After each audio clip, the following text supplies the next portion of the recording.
Assalamualaikum warahmatullahi wabarakatuh. Yang terhormat Ibu Rima, pada kesempatan kali ini saya akan mempresentasikan hasil kerja saya yaitu pitch deck bisnis. Di sini saya akan mengambil bisnis makanan yaitu dimsum. Jadi saya mengapa mengambil dimsum karena dimsum merupakan salah satu makanan yang digemari oleh orang di Jakarta.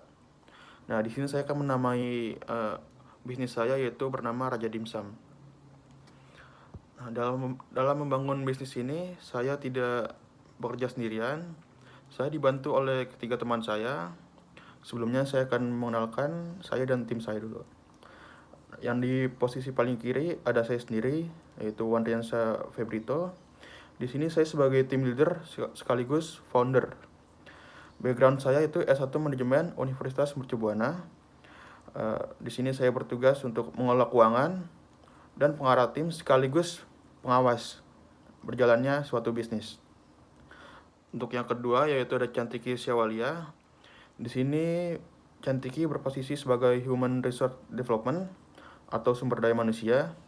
Backgroundnya yaitu S1 Sosiologi Universitas Indonesia.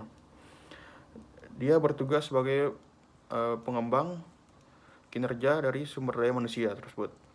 Untuk yang ketiga yaitu ada Rido Aril. Dia bertugas sebagai marketing manager dan memiliki background di S1 Manajemen Universitas Mercu Buana. Tugas utama dari Rido Aril itu yaitu adalah branding promotion. Dan yang terakhir yaitu ada Faris Akil. Dia berposisi sebagai social media manager. Backgroundnya S1 Manajemen Universitas Mercu Buana. Dan tugas saya itu mendesain sekaligus admin. Untuk slide selanjutnya yaitu problems. Dalam membuat bisnis, kita pasti punya problems, terutama dari bisnis kuliner. Yang pertama itu dari variasi menunya. Salah satu isu yang pertama kali ditangani dalam bisnis dimsum ini adalah menciptakan variasi menu yang menarik. Dimsum memiliki berbagai macam jenis hidangan seperti siomay, bakpao, siomay hakau, dan lain sebagainya, masih banyak lagi. Yang kedua yaitu kualitas dan konsistensi produk.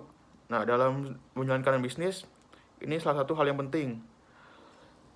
Jadi, bisnis kita bisa bertahan secara lama. Jadi, tidak sekedar viral saja. Jadi, dimsum ini adalah hidangan yang biasanya diminati karena cita rasanya dan tekstur yang lezat. Kualitas dan konsistensi produk yang baik sangat penting untuk memenangkan kepercayaan pelanggan dari membangun bisnis pelanggan yang setia. Jadi ketika pelanggan membeli sekali, dia tuh rasanya pengen balik lagi untuk membeli dagangan kita atau makanan yang kita jual. Sehingga apa yang kita bikin dari segi bisnis itu bukan hanya sekedar viral tapi berkelanjutan, bahkan berkembang lebih tinggi lagi. Untuk yang ketiga itu menetapkan harga yang bersaing di pasaran. Ini menjadi isu yang penting. Perlunya melakukan riset pasar untuk mengetahui harga yang umumnya berlaku untuk hidangan dimsum di daerah Jakarta. Nah, jadi kita harus menetapkan harga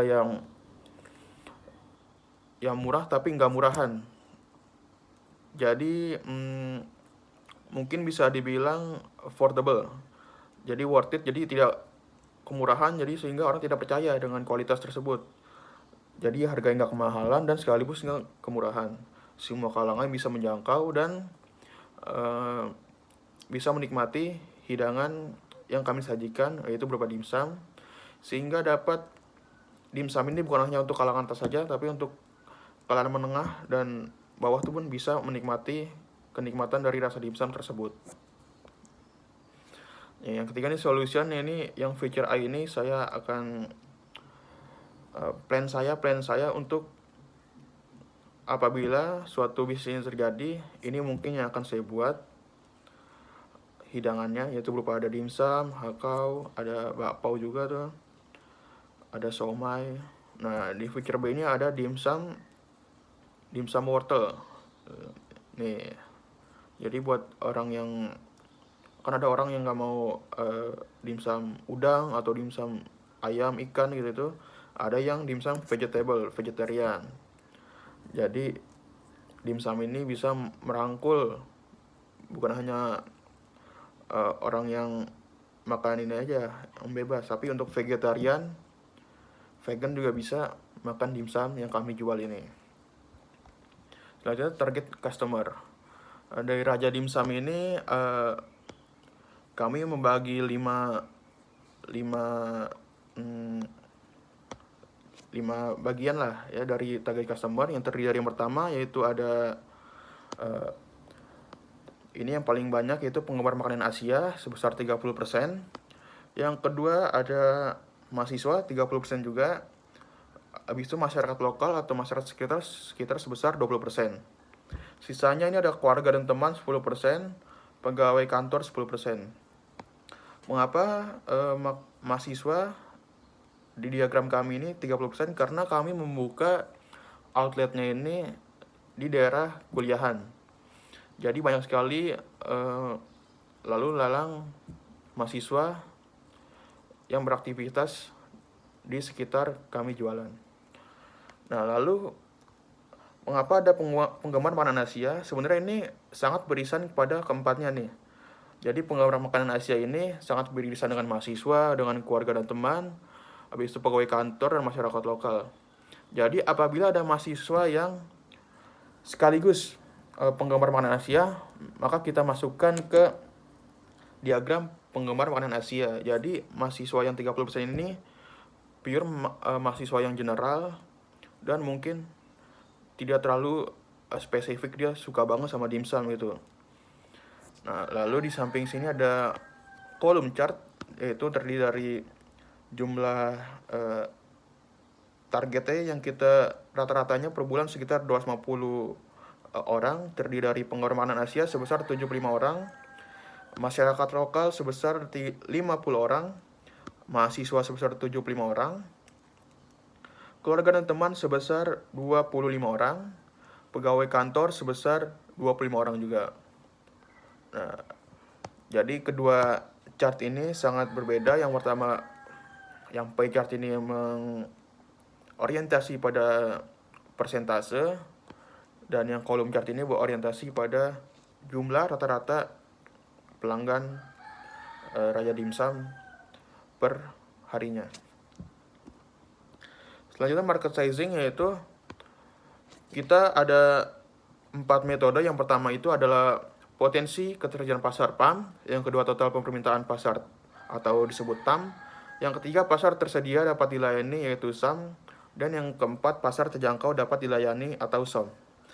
Nah, yang untuk PAM ini yang pertama potensi ketersediaan pasar berjumlah 2.586.330 jiwa. Yang ini berdasarkan dari data total dari daerah yang kami ambil di Jakarta Barat saja. Yang kedua, total permintaan pasar TAM yaitu berjumlah 20.691 jiwa yang didapatkan berasal dari jumlah konsumsi Chinese food di daerah kota Jakarta Barat. Nah, angka 20.661 jiwa ini kami ambil dari jumlah penduduk di Jakarta Barat dikalikan 0,8%, yang kami asumsikan itu yang dapat yang bisa yang mungkin saja menyukai Chinese food, termasuknya dimsum gitu. Nah, yang ketiga itu pasar tersedia dapat dilayani atau SAM berjumlah 6.828 jiwa. Ini merupakan mahasiswa, dan 4.550 jiwa ini merupakan karyawan di Jakarta Barat. Jadi totalnya 11.380 jiwa yang pasar tersedia dapat dilayaninya. Yang terakhir itu pasar terjangkau dapat dilayani. Ada terdapat 10%-nya dari SAM itu, yaitu sebesar 1.138 konsumen. Nah, angka 1.138 konsumen ini yang mungkin saja persentase datangnya ke outlet kami itu lebih besar. Jadi bisa disimpulkan bahwa SOM dari perusahaan kami atau bisnis kami itu sebesar 1.138 konsumen.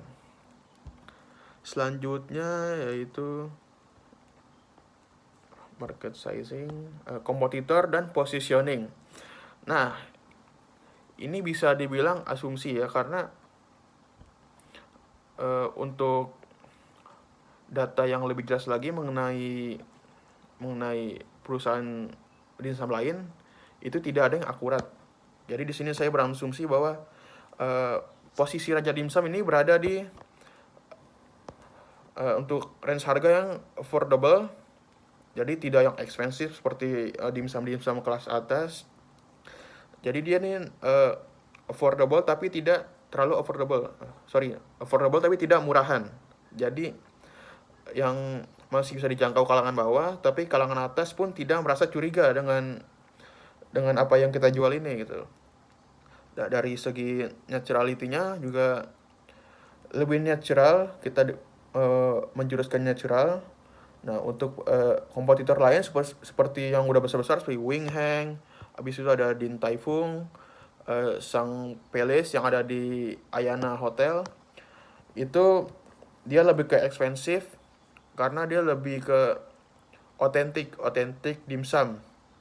Otentik dimsum, jadi yang ya benar-benar dimsum ya dari Chinese ya begini ya. Jadi nggak ada fusion atau modifikasi seperti yang akan brand bambu dimsum ini. Untuk harga dia tidak se-ekspensif dari Wing Hang, dari Sang Palace atau Din Tai Fung, tapi dia lebih ke modifikasi yang lebih ke aneka ragam. Jadi dia keunggulannya di situ tidak sepremium Wing Hang atau Din Tai Fung, tapi keunggulan dia tuh lebih ke modifikasi dan modernisasi makanan dimsum. Untuk selanjutnya yaitu ada monetizing atau business model. Di sini saya mengambil bisnis model yaitu berupa manufacturing. Jadi bisnis model manufacturing dimsum berfokus pada produksi massal dimsum dengan menggunakan pabrik atau fasilitas produksi khusus. Bisnis model ini berbeda dengan bisnis restoran atau kedai dimsum yang biasanya fokus pada penjualan langsung ke pelanggan. Nah, jadi kita ini bisnisnya bukan hanya sekedar menjual saja. Jadi kita memproduksi berupa dimsum, jadi dimsum kita produksi sendiri, lalu kita jual melalui outlet yang kita buka. Jadi kita ini bukan distributor, jadi kita manufacturing. Tujuannya apa? Kita bukan hanya untuk sekedar mencari untung, jadi kita bertujuan untuk memberdayakan orang-orang yang ada mungkin yang tidak memiliki pekerjaan, dan sekaligus kita membuka lapangan pekerjaan untuk keberlanjutan bisnis dan karyawan tersebut. Jadi bukan hanya sekedar jualan, jadi kita mempunyai tujuan untuk mengembangkan bisnis sekaligus lapangan pekerjaan, sehingga ini bisnis bukan hanya untuk sekedar mencari untung, tapi bermanfaat bagi banyak orang dan terutama warga sekitar di sana. Jadi kita tidak mengambil bahan baku atau dimsum jadi dari perusahaan lain.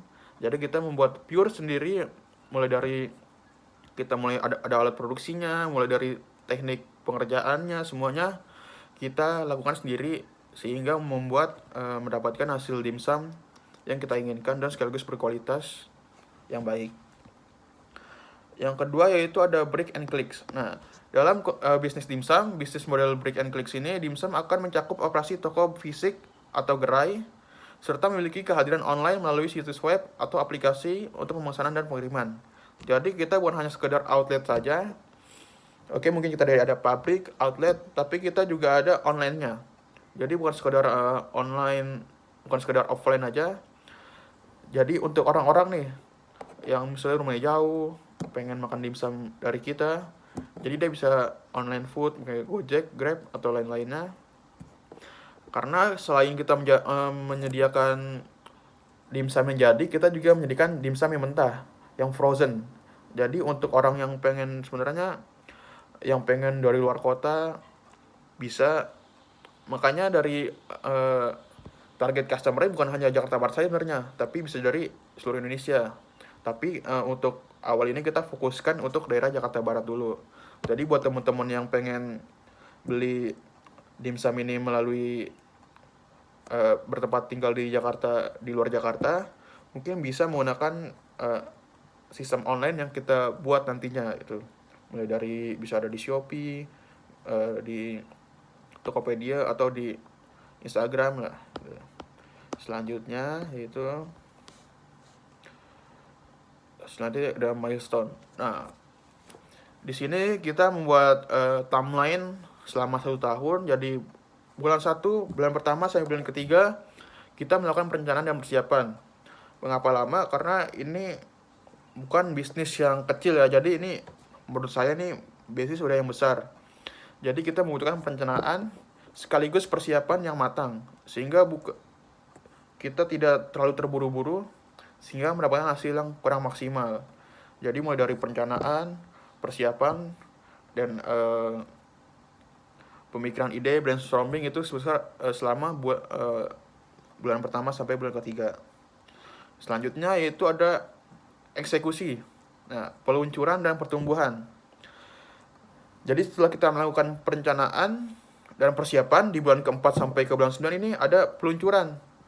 Jadi bulan keempat kita peluncuran, bulan 4 jalan, bulan 5, bulan 6, sampai bulan 9 itu kita berharap pertumbuhan. Jadi bukan hanya sekedar ini meluncur auto itu doang, tapi kita harus ada pertumbuhan dari segi inovasi, dari segi kinerja, manajemen, dan internal harus ada pertumbuhannya. Jadi tujuan dari awal bisnis ini terbangun itu bisa jelas dan tidak hanya sekedar FOMO atau ikut-ikutan saja dalam membuka bisnis. Yang terakhir yaitu bulan ke-10 dan sampai ke-12 ini kita seluruh tim melakukan konsolidasi dan peningkatan efisiensi. Mana yang harus kita gunakan, mana yang harus kita buang. Karena dari bulan 1 sampai ke bulan 9 ini pasti kita banyak belajar dong. Jadi ada banyak mana yang bisa kita kerjakan, mana yang harus kita buang gitu. Jadi dari segi biaya dan efisiensi waktu juga sangat terjaga. Sehingga menimbulkan bisnis yang sehat dan berkembang pastinya. Selanjutnya untuk funding needs and allocation. Di sini kita membutuhkan dana sebesar totalnya yaitu 220 juta. Terdiri dari 5 aspek. Yang pertama ada marketing sebesar 5% yaitu 11 juta. Yang kedua ada working capital sebesar 9% atau 19.800.000 rupiah. Yang ketiga rekrutmen sebesar 20% yaitu 40 juta rupiah. Yang keempat itu CAPEX sebesar 27% yaitu 59.400.000 rupiah. Dan yang terakhir itu adalah product development sebesar 39% yaitu 85.800.000 rupiah. Dana ini kita alokasikan sesuai dengan rumus dan teknik bisnis yang kami pelajari. Jadi ini emang secara sistematis sudah seperti ini. Yang terakhir yaitu ada marketing and customer acquisition. Nah, yang pertama ini adalah acquisition-nya. Jadi kita akan menggunakan iklan online. Jadi gunakan iklan online melalui platform seperti Google, AdWords, atau iklan berbayar di media sosial untuk menargetkan calon pelanggan yang mencari makanan atau restoran di area Anda. Yang kedua yaitu pastikan hidangan dimsum Anda memiliki rasa yang lezat dan kualitas yang baik. Yang ketiga, berikan pengalaman pelayanan pelanggan yang ramah, responsif, dan memuaskan. Nah, yang kedua tadi itu masuk ke dalam metode kedua yaitu conversion. Yang terakhir, metode ketiga yaitu retention, yaitu program loyalitas. Tawarkan program loyalitas yang memberikan insentif atau hadiah kepada pelanggan yang sering datang nih buat langganan atau berbelanja di restoran Anda. Jadi bukan hanya jadi nih orang yang langganan sama kita tuh nggak kita cuekin, jadi kita beri pelayanan yang spesial. Yang ketiga, yang terakhir itu penawaran khusus atau diskon. Berikan penawaran dan diskon khusus hanya untuk pelanggan setia sebagai bentuk apresiasi atas dukungan mereka terhadap bisnis kita tentunya. Nah, ini dari ketiga ini dari marketing and customer acquisition. Dari 3 ada acquisition, conversion, dan retention yang sudah saya jelaskan tadi. Untuk yang terakhir nih, kontak detailsnya nih. Buat teman-teman yang pengen datang langsung atau pengen nyobain beli online itu bisa banget. Jadi ini ada Raja Dimsum. Kita punya tagline-nya enaknya bikin lagi. Jadi kita beralamatkan di Muria Selatan, Jakarta Barat, kode posnya 14350. Untuk teman-teman yang pengen nggak mau datang nih, nggak bisa datang nih gara-gara jauh, mungkin bisa hubungi kami melalui phone number yaitu 021-650-6778, atau bisa hubungi email kami yaitu rajadimsum@gmail.com, atau bisa langsung datang kunjungi website kami yaitu www.rajadimsum.com. Nah, terima kasih teman-teman semua yang udah mendengarkan pemaparan pistik dari saya. Apabila ada kekurangan atau kesalahan dalam penyampaian, mohon dimaafkan. Wassalamualaikum warahmatullahi wabarakatuh.